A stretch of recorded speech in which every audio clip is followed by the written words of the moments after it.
daerah yang dengan alasan ekonomi dia udah terlanjur bangun, hanya menunggu perda, ya tentu kita tidak bongkar, Pak. Oke. Kemudian kami lanjutkan terkait dengan ada ternyata proses pembangunan di Pulau Reklamasi itu. Apakah kemudian terkait dengan adanya proses, faktanya ada proses pembangunan di sana, adakah kemudian yang saudara alami adalah reaksi dari legislatif, Pak, terkait dengan kemudian ternyata kok di sana dilakukan proses pembangunan? Kita kembali lagi tadi ke Raperda ya, Pak. Bapak sudah jelaskan di sini, kami tidak akan bertanya lagi bahwa salah satu Raperda tadi fungsinya adalah untuk mengatur salah satunya pembangunan tadi. Ya. Kami tidak akan bertanya itu lagi, tetapi kemudian adakah dari legislatif itu kemudian mempertanyakan? Tadi kan dibahas di legislatif, tentunya pembahasan itu adalah terkait dengan kemudian apa sih gunanya Raperda ini, dan dipahami oleh mereka bahwa itu adalah belum ada proses pembangunan. Faktanya kemudian ada tidak kemudian reaksi yang nggak pernah dengan saya, Pak, karena tim yang membahas dengan mereka. Tidak. Yang kemudian saudara menerima laporannya pernah? Karena kan dari media waktu kami rapim, kami tanya laporan dari ini, Pak, dari dinas. Dari dinas. Yang menyegel. Yang menyegel aja gitu. Kalau dari DPRD nggak pernah. Tidak pernah mempersoalkan. Ya, persoalkan itu. Tidak pernah mempersoalkan. Ya. Baik. Saya coba untuk kembali ke proses tadi penyusunan Raperda tadi. Di fakta persidangan ini beberapa saksi menerangkan bahwa ada proses yang sangat alot pembahasannya antara legislatif dan eksekutif ketika ada rapat pimpinan gabungan tadi itu. Pertanyaan saya adalah apakah terkait, karena tadi saudara menerangkan bahwa seolah-olah tidak ada masalah pembahasan ini. Ini saudara tadi kan menerangkan seperti itu. Ya. Apakah kemudian ada laporan yang masuk kepada saudara bahwa ini pembahasannya sangat susah, sangat alot kalau bahasa di persidangan ini? Ada. Begitu ngomong kontribusi 15% itu alot. Kontribusi 15% dari Sekda alot. Sama Bu Tuti. Kalau kemudian untuk yang hal-hal lainnya ada beberapa poin yang semua tidak ada masalah. Tidak masalah kecuali 15%. Iya, bahkan Raperda tentang zonasi itu sudah tinggal ketok palu. Oke. Kecuali yang 15% tadi. Iya. Yang tadi sudah saya terangkan. Baik. Tadi saudara menerangkan bahwa 15% ini adalah angka yang kemudian hasil kajian. Kalau kita ini seperti itu, hasil kajian. Fakta di persidangan juga demikian, kemudian merupakan hasil kajian, tetapi kemudian tidak diterima oleh legislatif. Yang dipersoalkan adalah angka 15%-nya. Kalau 5%, tadi kan saudara menerangkan, tidak masalah karena dasar Bappenas. Kalau 5% itu bukan kontribusi tambahan. Ya, bukan. Jadi begini, memang ada kewajiban, ada kontribusi dan kontribusi tambahan. Itu sudah jelas, jelas. Kalau itu sudah jelas. 5% sudah jelas, tidak dipersoalkan lagi karena dasarnya Bappenas sudah ada angka 5%. Betul seperti itu kan? Sekarang yang dipersoalkan adalah angka 15%-nya, wujud angkanya ini loh Pak, payung hukumnya dari mana? Itu kan persoalannya. Bisa saudara jelaskan. Kalau tadi hasil 15-nya adalah kajian, oke. Tetapi kemudian angka 15 itu apakah ada payung hukum yang kemudian mengatakan itu 15%? Ya kan itu kan semacam hitungan diskresi, Pak. Hitungan diskresi. Iya, menurut saya kan punya hak diskresi. Sudah dihitung.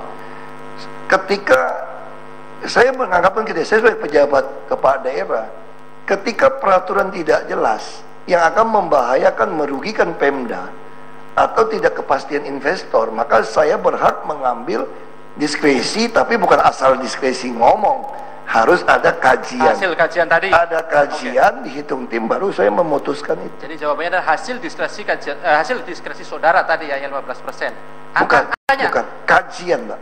Iya, bukan. Jadi gini, saya membuat diskresi bahwa untuk kontribusi tambahan harus ada angka yang jelas. Harus ada angka yang jelas. Nah, angkanya berapa itu pakai kajian. Jadi bukan saya diskresi menentukan 15%. Bukan. Bukan diskresi saya. Ini adalah best practice bagi hasil 30-70. Ya.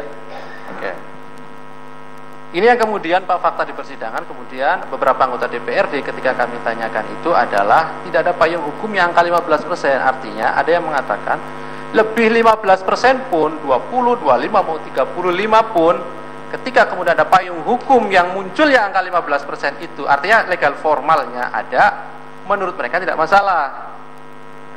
Itu yang saya kira mereka membolak-balikan fakta. Sama kayak menentukan berapa nilai NJOP PBB Bapak. Itu yang menentukan siapa? Hitung, ada tim ahli, ada zonasi, ada survei, ada pasar. Jadi bagaimana bilang waktu kita menetapkan PBB tahun ini angka sekian, tanda tangan gubernur, tapi yang menentukan angka kan bukan gubernur, berdasarkan kajian, hitungan. Nah, jadi sekarang sama, kalau DPRD mengatakan seperti itu, ya sama juga. Kenapa menentukan pajak kendaraan bermotor 10%? Dasarnya apa? Kalau saya depan saya akan tanya begitu, Pak Jaksa. Baik, saya lanjutkan terkait dengan kemudian kami konfirmasi kepada saudara sebagai pihak eksekutif terkait keberatan dari legislatif, antara lain adalah bahwa pelaksana pengembang reklamasi ini ada yang dilakukan oleh BUMD. Mungkin ya, yang dimaksud adalah Jakpro tadi ya. Ada Jakpro dan Ancol, Pak. Ada Jakpro dan Ancol. Ini akan memberatkan BUMD kita nantinya nih kalau 15%. Katanya begitu. Pernah tidak kemudian saudara menerima laporan ini terkait dengan bahwa alasan 15% ini adalah diantaranya BUMD nanti kan ujungnya juga ke DPRD nih, kalau anggarannya kemudian sekian triliun harus diberikan sebagai kontribusi tambahan. Ya, kan tidak? Saya katakan pada mereka, makanya BUMD saya copot satu direkturnya juga. Waktu diskusi dengan kami adalah dengan BUMD. Waktu memformulakan ini adalah BUMD. Jadi yang kasih tahu kami berapa biaya menimbun pulau reklamasi itu hitungan BUMD. Yang sudah lebih mahal, yang untungnya lebih kecil sudah. Lalu BUMD kalau nggak bisa bagi keuntungan 30%. Dan mereka juga tidak wajib membayar sekarang kan Pak. Dari penjualan baru bayar. Maka yang di dalam meminta kontribusi awal, ada tidak eksekutif meminta BUMD membangun dusun? Tidak. Ada nggak minta BUMD membangun jalan inspeksi? Tidak. Yang kami todong ini, yang kasihan Podomoro yang kami todong terus kasarnya sebetulnya. Karena kami anggap ini kan bukan kami. Justru yang BUMD tidak pernah dimintain dulu Pak. Sampai tunggu dia sudah berhasil timbun, dia sudah bisa jualan. Kan jualan biasa Pak. Bapak punya modal 5 perak, Bapak jual 15, ada untung 10 ya 3 dipakai pelan-pelan bangun infrastruktur, bukan minta uang. Itu saya katakan direksi BUMD juga main mata kalau saya tuduh mereka. Main dengan oknum DPRD kalau begitu Pak. Baik, apakah kemudian artinya kemudian ada imbas nantinya, seandainya pun ada imbas kepada terkait dengan tadi? Tidak mungkin ada imbas Pak, karena ini kan dari hasil keuntungan penjualan, bukan penjualan properti loh Pak, penjualan tanah. Bapak kerjasama dengan yang pemilik tanah di kampung manapun, kalau tanahnya mau dimatangkan model Ancol, udah matang dijual, bagi 70-30 kan tidak merugikan dia sebetulnya. Justru saya bilang BUMD mana yang ngomong kalau mereka ngomong seperti itu. Tapi yang pasti BUMD pemegang reklamasi, direktur semua sudah saya copot, udah dipecat semua. Baik, saya lanjutkan terkait dengan kemudian masih mengenai pembahasan Raperda Pak ya. Secara teknis tadi kami belum bertanya tentang kapan eksekutif kemudian menyerahkan rancangan peraturan daerah itu kepada legislatif Pak. Saya lihat catatan Pak, saya lupa Pak. Raperda RTR ini Pak ya, Pantura 23 November 2015 Pak. November 2015. Jadi penyampaian Raperda dengan surat gubernur tanggal 16 November 2015 perihal usul pembahasan rancangan peraturan daerah tentang rencana tata ruang kawasan strategis Pantura Jakarta.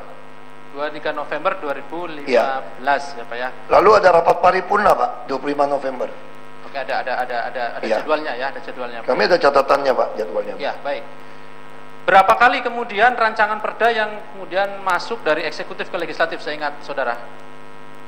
Karena ini perlu kami tanyakan juga kepada saudara, karena terkait di persidangan ini ada ketidaksinkronan. Sebenarnya usulan raperda dari eksekutif itu berapa kali begitu? Saya ingat saya pertama kali diusulkan, lalu kedua diminta ubah untuk kasih pergub, itu 2 kali kayaknya Pak. Jadi, kemudian 3 kali lagi ketika ditolak baru balikin lagi yang 15%. Baik, jadi saya nggak gitu tahu teknisnya, kemungkinan 3 kali Pak. 3 kali ya, saya ingat saudara ya. Mesti tanya kepada tim yang bahas. Baik, dari ketiga kali perubahan atau 3 kali rancangan perda yang diusulkan dari eksekutif ke legislatif, seingat saudara perbedaan prinsip apa Pak di antara raperda katakanlah yang diusulkan, yang diserahkan dari ke legislatif? Prinsip yang paling utama hanya tentang 15% kewajiban itu. 15%. Baik, ya. Coba sudah jelaskan. Yang pertama, 15% tadi ada? Ada, Pak. Oke, kemudian 5%, 15. Jadi yang pertama itu 5% tanah plus 15. Ya, 5%. Ya, yang kedua, ya. 5% plus pergub untuk menentukan. 15%-nya? Ditentukan oleh pergub, disebut, tidak nyebutin 15. Oke. Lalu mereka nggak mau, dia balikin lagi ke kami, minta yang 15% hilang menggunakan 5%. Yang tadi saudara bilang gila. Makanya saya bilang sama Bu Tuti, kalau begitu mereka mau ngotot seperti ini, tetap balikin 15%. Itu jadi yang dimaksud adalah 3 kali tadi, yang terakhir yang 8 Maret itu tadi. Kita minta yang 15% yang terakhir. Yang terakhir tadi. Nah, udah dicantumkan di. Baik, apakah kemudian ada rancangan perda yang terakhir, yang semifinal katakanlah, sampai sekarang kan belum final nih, belum diketok. Yang saudara ketahui kemudian yang 15% ini apakah masih ada tersangka? Saya dengar kemarin waktu saya di BAP dikasih lihat di KPK, saya udah tanya sama Bu Tuti, hasil sitaan dari KPK dibalik dengan yang kami dokumennya beda, Pak. Nah, itu oke. Jadi yang terakhir itu dokumen berbeda. Makanya saya katakan saya tidak mau paripurna sebelum tiap lembar saya tanda tangan, saya paraf, batal lagi Pak. Nah saya juga tidak menuduh, saya juga suuzon kalau mungkin yang terakhir itu saya tidak mengancam akan memeriksa semua dokumen yang mau diparipurnakan, bisa saja ditukar Pak, beda. Karena kami sudah pengalaman dengan oknum DPRD menukar anggaran. Anggaran beli tidak ada UPS, dia beli UPS, sudah pernah pengalaman. Makanya saya juga curiga, saya takut nanti draft perdanya itu yang diketok, yang kami usul sama dikeluarkan dia berbeda. Makanya saya bilang saya mau tiap lembar paraf tanda tangan, baca dulu, batal lagi Pak paripurna Pak. Nah saya tidak tahu apa ada hubungan dengan pembatalan terakhir itu. Iya. Baik, apakah yang saudara maksud adalah ketika diperiksa oleh penyidik KPK adalah dokumen yang ini? Ya, tapi yang asli kalau dari Bapeda kami Pak. Oke. Ini yang kemudian saudara tidak tahu, tidak pernah atau tidak pernah menyerahkan. Ya, saya kan tidak pernah membaca semua Pak ya, secara perdana. Kami analisa lebih lanjut. Baik, terkait dengan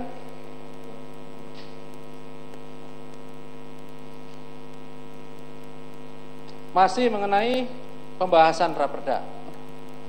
Tadi saudara menerangkan bahwa jauh-jauh hari sebelum kemudian ada rancangan peraturan daerah ini, ada pertemuan saudara dengan beberapa pengembang. Apakah yang dimaksud adalah paguyuban pengembang, Pak? Pernah dengar? Ya, mereka menamakan paguyuban, Pak. Nggak ada suratnya, Pak. Jadi semua pengusaha yang reklamasi termasuk BUMN kami kumpulkan, saya menanyakan mau kasih berapa kontribusi tambahan. Ketemunya di Sport Club Pantai Mutiara, punyanya pengembang Intiland. Intiland salah satu pengembang pulau. Baik. Apakah yang dimaksud adalah tadi pertemuan yang 18 Maret 2014 ya Pak, dokumen saudara tadi itu? Oh, belum. Sebelum itu. Baik. Dengan demikian bisa saudara terangkan, kemudian ada dokumen 18 Maret. Ada. 2014. Ya. Itu apa perbedaannya, Pak? Pertemuan yang kemudian yang pertama tadi yang sudah sebutkan, yang tadi saudara juga menerangkan pertemuannya di mana tadi? Partai Mutiara. Partai Mutiara. Kemudian ada juga pertemuan 18 Maret di kantor Wagub itu. Di kantor Wagub ya, pada saat saudara sebagai Wagub. Ya. Makanya di sini yang datang itu pisah, yang MKY tidak mau datang. Yang perjanjian tahun 97 nggak mau datang. Dia katanya nggak mau masuk grup ini. Jadi yang datang itu Pak Arisman. Pak Arisman juga mewakili Jakpro. Ternyata sebelum kami masuk, Pulau Jakpro itu ada kerjasama dengan Agung Podomoro. Ada Pak David Halim, ini Morawisesa. Ada Hardi Halim, ini Jaladri Kartika Paksi. Berarti ada Deputi Gubernur, Hukum, Pak Beni, Pak Vera, Ibu Vera, tanda tangan. Nah di situ kita sebutkan ada kewajiban tambahan dalam membantu mengendalikan banjir di kawasan utara Jakarta. Seperti apa? Pompa dan rumah pompa, pengerukan sungai, peninggian tanggul, kali pantai, juga pembangunan jalan inspeksi, serta membangun rumah susun berserta perlengkapannya dengan rincian terlampir. Tanda tangan, Pak. Ada pembahasan itu ya? Iya. Baik, dari para pengembangnya pada saat itu, tadi kan pertemuan yang pertama tidak ada keberatan. Untuk yang pertemuan 18 Maret 2014 ini setahu saudara? Nggak ada yang keberatan. Nggak ada keberatan juga? Kita tunggu rumus. Saya katakan kalau 1 juta, 2 juta, saya bisa masalah. Nanti saya akan ditanya dari orang, kenapa Anda setuju 1 juta? Kalau dia bilang 2 juta, kenapa tidak setuju 3 juta? Makanya di situ saya katakan, di situ diatur, di belakangnya, nilainya, kita kan sebut Pak ya, perhitungan terhadap besaran nilai pekerjaan pembangunan kita gunakan appraiser. Jadi saya juga tidak mau nanti jadi masalah. Nomor 7 tadi, jumlahnya melebihi dari nilai formulasi. Nah ini kita bilang besarnya akan diperlukan sesuai formulasi yang ditetapkan kemudian dengan keputusan peraturan gubernur. Makanya saya minta formulasi. Itu di perjanjian itu angka nomor 4 Pak, hasil pembahasan nomor 4. Di situ disebutkan akan diperhitungkan besarnya sesuai formulasi. Di sini saya cantumkan, mereka setuju. Itu formulasi gimana? Kita tulis lagi di pasal di nomor 6. Sambil menunggu perpanjangan izin prinsip, mereka akan memulai pelaksanaan pembangunan. Nah, itu yang ketujuh. Pengembang yang sudah melaksanakan kewajiban tambahan jumlahnya melebihi misalnya dari batas nilai formula yang telah ditetapkan. Selisih dapat diperhitungkan dengan kewajiban proyek lain. Mereka waktu itu tanya, kalau kami minta dia bayar dulu. Kalau bayarnya kelebihan bagaimana? Orang Anda hutangnya banyak kok. Pasti masih kurang bayar kami, karena kan triliunan. Kita bangunnya cuma puluhan ratusan miliar. Nah dia setuju. Terus ada poin kesimpulan, perhitungan terhadap besaran nilai pekerjaan. Nah, dia juga tanya, nilainya berapa? Yang menentukan siapa? Saya bilang, perhitungan terhadap nilai pekerjaan, Satuan Kerja SKPD menghitung, ini menggunakan ada appraiser lewat mereka. Jadi saya tidak mau dia yang hitung, datang bilang, ini bangunan kami 100 miliar, nanti dulu. Kami mau menghitung dari BPKAD gunakan MAPI. Jadi kalau dia bilang 60, ya kamu tuh menghitung 60. Dia juga sepakat. Di perjanjian semua sepakat. Malah langsung kami diserah terimakan rusun, Waduk Pluit dan Mogot untuk melakukan normalisasi Waduk Pluit. Baik. Tadi saudara katakan bahwa di awal persidangan ini dasar kemudian saudara buat atau kemudian ada kesepakatan ini yang kemudian sudah ada realisasi. Tadi sudah antara lain Rusunawa, kemudian ada beberapa di BAP saudara pasal BAP 21 ini sampai kemudian ada 10 di sini. Pembangunan rusun Nawa dan Mogot sampai kemudian pembersihan dan persiapan lahan Kalijodo. Ya. Ada semuanya di sini. Oh enggak, Kalijodo enggak ada tuh Pak. Ini di BAP saudara? Enggak ada Pak, kita ngomong ya? Kalijodo Pak. Baik. Itu berita Tempo itu Pak.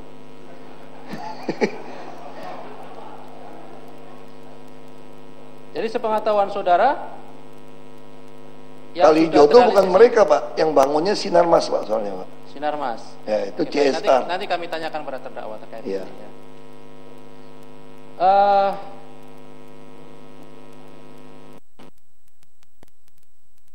Tadi kan, sebelum sana, saudara katakan tadi bahwa ini dasar hukumnya adalah di Kepres tadi ya.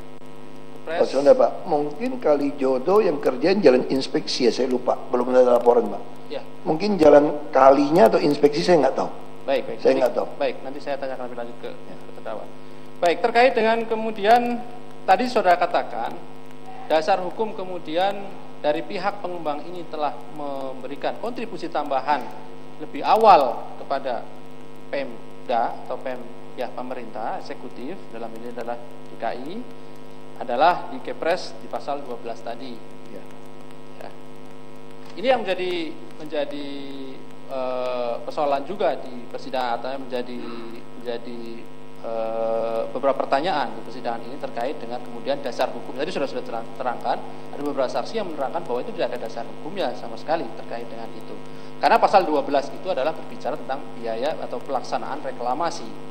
Bukan kemudian apakah sih yang menjadi kewajiban dari pengembang, apakah ada kontribusi dan ada kontribusi tambahan. Di Kepres itu tidak diatur secara teknis. Ada Pak. Coba di pasal berapa Pak? Pasal ini hanya menyebut dia ada kewajiban membantu sekaligus menata ruang daratan. Kalau Anda bilang menimbang di Kepres tadi, jadi Kepres ini diberikan kepada pengembang untuk mengembangkan reklamasi dengan maksud pengembangan kawasan sekaligus menata ruang daratan. Kalau bilang menata ruang daratan berarti ada kontribusi uang. Kalau enggak bagaimana mau ditata? Ini tafsirannya Pak. Ini dasar hukumnya. Jadi presiden kenapa memberikan izin untuk reklamasi Pulau Pantai Utara? Pertama dalam rangka pengembangan kawasan supaya ada nambah tanah. Yang kedua supaya sekaligus menata daratan pantai yang banjir, kira-kira gitu Pak. Ini dasarnya Pak. Dan dibuktikan apa? Waktu tahun 97 kan di presiden disampaikan wewenang ke gubernur. Terus di situ disebutkan di dalam pasal yang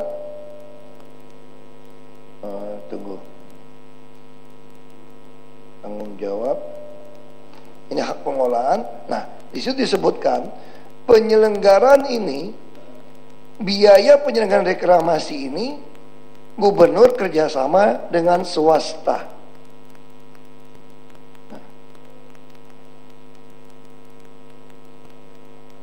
Nah, terus ini Pak, pasal 10, perencanaan pelaksanaan pengelolaan reklamasi Pantura sebagai bagian yang tidak terpisahkan dari penataan kawasan Pantura. Jadi dengan dasar ini mereka, bukan saya juga Pak, gubernur yang lalu membuatlah dasar perjanjian, belum buat perda. Kalau gitu kita mesti izin Anda kan menurut amanat presiden harus kira-kira kontribusi beresin daratan lama dengan melihat Kepres ini. Berarti dengan dasar Kepres itu menimbang tadi dicantol buat perjanjian ini. Nah, ketika saya harus membuat izin kepada mereka, saya bilang mesti buat perjanjian yang mirip dong dengan ini.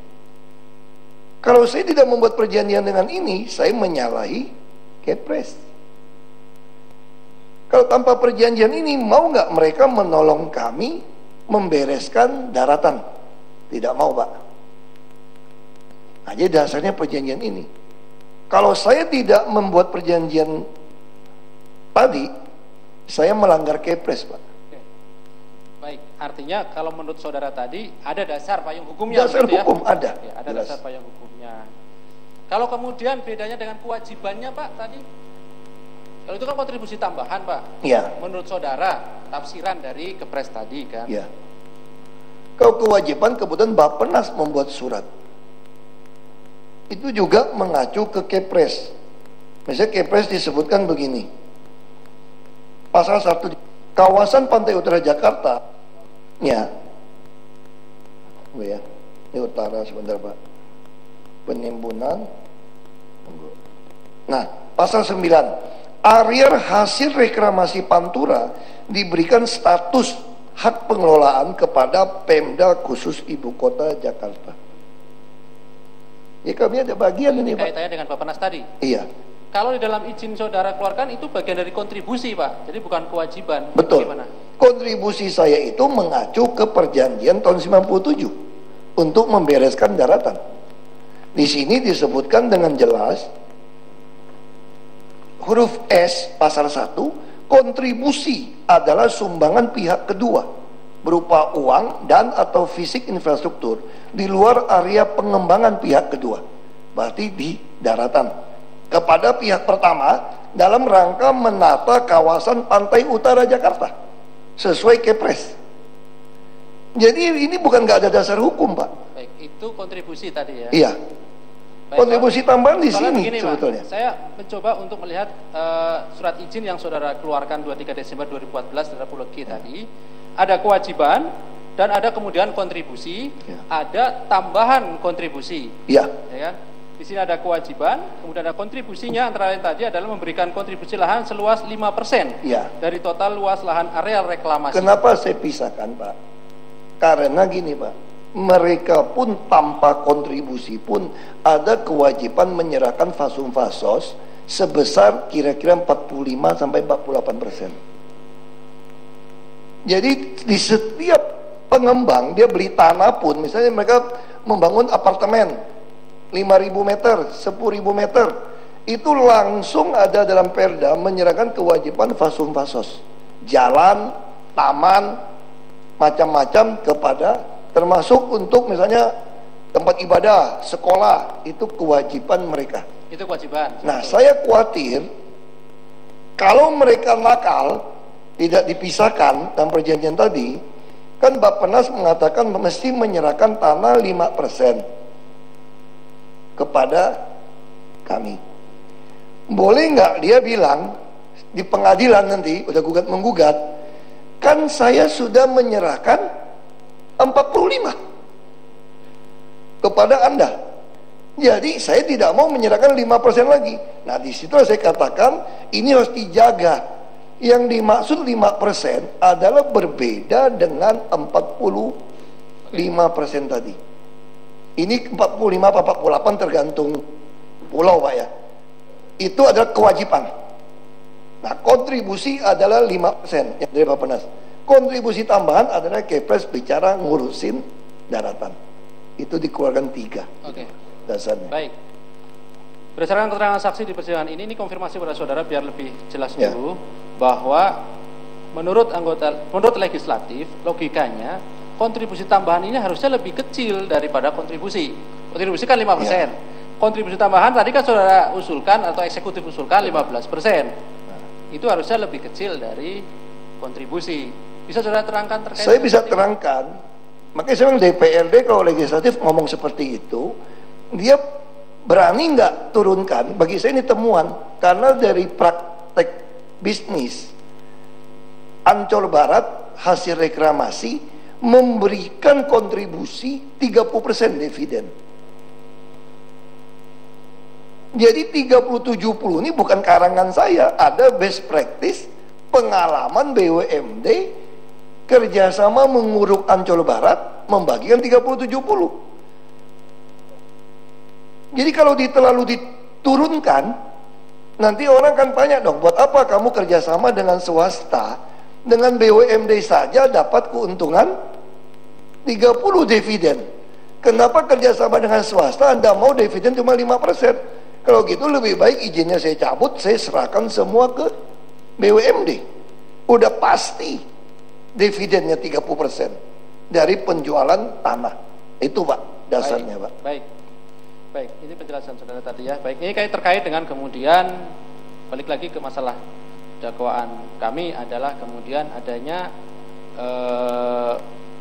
keberatan 15% dari pengembang dan kemudian diakomodir oleh legislatif yang kemudian tadi tanggal 8 Maret itu kemudian muncul 15% tadi hilang, hanya 15% kali dari 5%, kan usulannya dari yang udah saudara ya, mereka kan? 5% dihilangin, 5% ini kayak risma, Pak. Oke, baik. Saya hanya bertanya secara teknisnya. Tadi saudara menerangkan bahwa yang mengusulkan itu adalah saudara Taufik tadi ya. Baik, apakah kemudian saudara mengetahui kemudian ada juga tadi saudara kan menerangkan ada saudara Sanusi ya, Uci. Apakah ada juga kemudian saudara Sanusi yang kemudian bertemu langsung dengan saudara atau koordinasi dengan saudara melalui ketemu ataupun telepon terkait dengan bahwa harusnya ini 5% dari 15% ini adalah dari 5% gitu. Tidak, Pak. Mereka kan musuh sama saya, Pak. Mereka kan berusaha mau menimpeachment saya. Pemakzulan, Pak. Jadi sejak saya keluar dari Partai Gerindra, saya sudah hampir tidak pernah hubungan dengan mereka. Tidak pernah ketemu saudara itu ya? Ketemu di sidang saja di paripurna. Ya, baik. Kalau kemudian tadi ketemu di sidang paripurna, ini saudara Taufik juga sudah menerangkan di sini terkait bahwa 15% kali NJOP kali luas wilayah yang dapat dijual kurang lebih plus minus simulasinya adalah 48 triliun plus kemudian menjadi 77 triliun. Ya. Kemudian menurut keterangan saksi Taufik di sini, ini mewakili dari legislatif menerangkan bahwa masih kaitannya kemudian legislatif itu keberatan dengan 15%, katanya pernah disampaikan kepada